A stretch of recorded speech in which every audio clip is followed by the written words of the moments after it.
జమ్మూ కశ్మీర్ పుల్వామాలో జరిగిన ఎదురుకాల్పుల్లో సీఆర్పీఎఫ్ వాహన శ్రేణిపై ఆత్మాహుతి దాడికి పాల్పడిన జైషే మహ్మద్ ఉగ్రవాద సంస్థకు చెందిన ఇద్దరు ముష్కరులను సైన్యం మట్టుపెట్టింది. పుల్వామా దాడి కీలక సూత్రధారి కమాండర్ రషీద్ ఘజీ సహా కమ్రాన్ అనే తీవ్రవాదిని భద్రతా దళాలు హతమార్చాయి. ఎదురుకాల్పుల్లో వీఎస్ దౌందియాల్ అనే మేజర్ సహా 4 జవాన్లు వీరమరణం పొందారు. పుల్వామా జిల్లాలోని పింగ్లాన్ ప్రాంతంలో ఉగ్రవాదులు దాగి ఉన్నారన్న సమాచారం ఆధారంగా సైన్యం గత రాత్రి తనిఖీలు నిర్వహించింది. ఈ సమయంలో తారసపడిన ఉగ్రవాదులు భద్రతా దళాలపైకి కాల్పులకు దిగారు. ఈ సందర్భంగా జరిగిన ఎదురుకాల్పుల్లో ఓ మేజర్ సహా 4 జవాన్లు వీరమరణం పొందారు. మరో జవానుకు గాయాలైనట్లు అధికారులు తెలిపారు. ప్రాణాలు కోల్పోయిన వారిని మేజర్ వీఎస్ దౌందియాల్, హవాల్దార్ షియోరాం, సిపాయిలు అజయ్ కుమార్, హరిసింగ్లుగా గుర్తించారు. జవాన్లు 55వ రాష్ట్రీయ రైఫిల్స్ విభాగానికి చెందినవారుగా అధికారులు తెలిపారు. ఎదురుకాల్పుల్లో ఓ పౌరుడు కూడా ప్రాణాలు కోల్పోయినట్లు తెలుస్తోంది.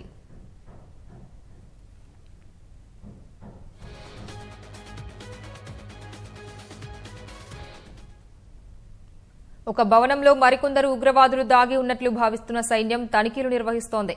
అటు కాల్పుల విరమణ ఒప్పందాన్ని ఉల్లంఘిస్తూ పూంచ్ సెక్టార్లో పాక్ సైన్యం అర్ధరాత్రి కాల్పులకు పాల్పడింది. మరోవైపు జమ్మూ కశ్మీర్ నుంచి పాకిస్తాన్లోని రావల్కోట్కు వెళ్లే బస్సు సర్వీసును అధికారులు నిలిపివేశారు.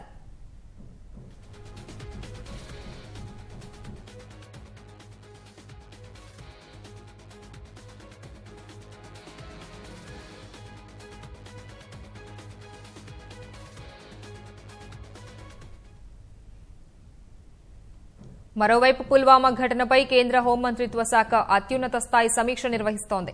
ఈ సమావేశానికి కేంద్ర హోంశాఖ ఉన్నతాధికారులు హాజరయ్యారు.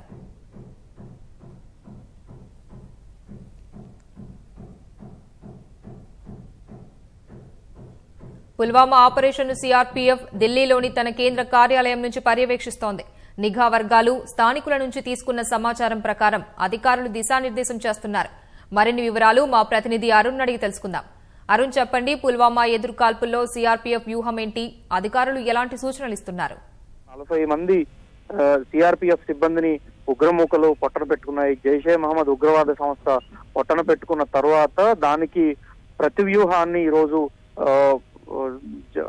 సాయుధ బలగాలు ప్రధానంగా చూసుకుంటే సిఆర్పీఎఫ్ కానీ, అదేవిధంగా జమ్మూ కాశ్మీర్ లో కీలకమైనటువంటి బాధ్యతలు నిర్వహిస్తున్నటువంటి ఆర్మీ కానీ సంయుక్త ఆపరేషన్ ను కొనసాగించాలని చెప్పి నిర్ణయించాయి. అయితే బలగాల తరలింపులు ఇప్పటికే పలు కీలక నిర్ణయాలు, కీలకమైనటువంటి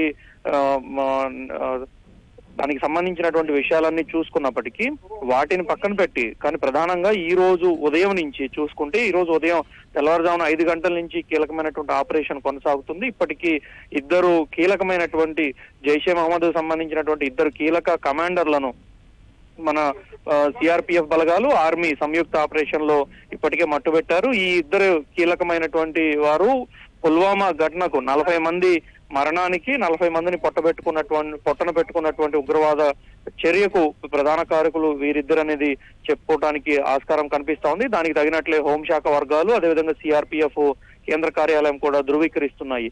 మరోవైపు ఈ రోజు ఉదయం తెల్లవారుజాము నుంచే సిఆర్పీఎఫ్ కేంద్ర కార్యాలయంలో ఒక వార్ రూమ్ ను ఏర్పాటు చేశారు. సిఆర్పీఎఫ్ మాజీ ఉన్నతాధికారులు కావచ్చు, ప్రస్తుత ఉన్నతాధికారులు కావచ్చు, కీలకమైనటువంటి అధికారులంతా కూడా ఆపరేషన్ ను పర్యవేక్షిస్తున్నారు. స్థానికంగా ఉన్నటువంటి పరిస్థితులు ఏ విధంగా ఉన్నాయి, ఎక్కడ ఉగ్రవాదులు మాటు వేసి ఉన్నారు, అదే రీతిలో ఒకవైపు తనిఖీలు, భద్రతా చర్యలు చేపడుతూనే మరోవైపు ఆపరేషన్ కొనసాగించాలని చెప్పి ఇప్పటికే నిర్ణయించారు. దానికి అనుగుణంగానే ప్రస్తుతం ఆపరేషన్ కూడా కొనసాగుతోంది. మరోవైపు సిఆర్పీఎఫ్ వార్ రూమ్ నుంచి స్థానికంగా ఉన్నటువంటి పరిస్థితులన్నీ ఎప్పటికప్పుడు నిఘా వర్గాల ద్వారా, స్థానిక తమకున్నటువంటి సమాచారం ద్వారా ఎప్పటికప్పుడు ఆపరేషన్ చేస్తున్నటువంటి జవాన్లకు సమాచారం అందిస్తూనే ఎటువంటి వ్యూహంలోకి వెళ్ళాలి అనేది ఎప్పటికప్పుడు తమ వ్యూహాన్ని మార్చుకుంటూ ఉగ్రమూకలకు మరొక అవకాశం ఇవ్వకుండా పూర్తి స్థాయిలో మట్టుబెట్టేందుకు ఉన్నటువంటి అన్ని రకాల చర్యలకు శ్రీకారం చుట్టింది ఈ రోజు. దానికి అనుగుణంగానే ఎప్పటికప్పుడు సమాచారాన్ని హోంమంత్రిత్వ శాఖకు, అదేవిధంగా రక్షణ మంత్రిత్వ శాఖకు అందిస్తూనే తద్వారా ప్రధానమంత్రి కార్యాలయానికి కూడా అందుకు సంబంధించినటువంటి వివరాలను కూడా ఎప్పటికప్పుడు పంపుతున్నట్లుగానే తెలుస్తా ఉంది.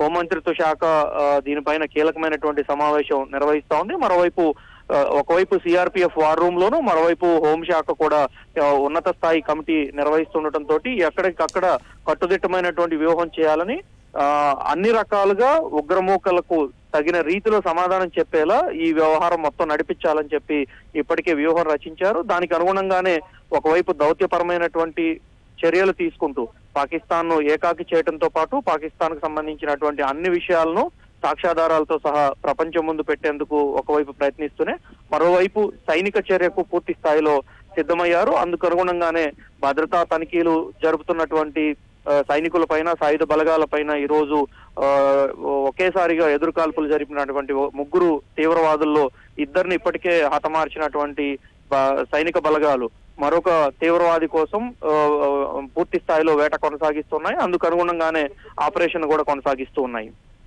ధన్యవాదాలు అరుణ్.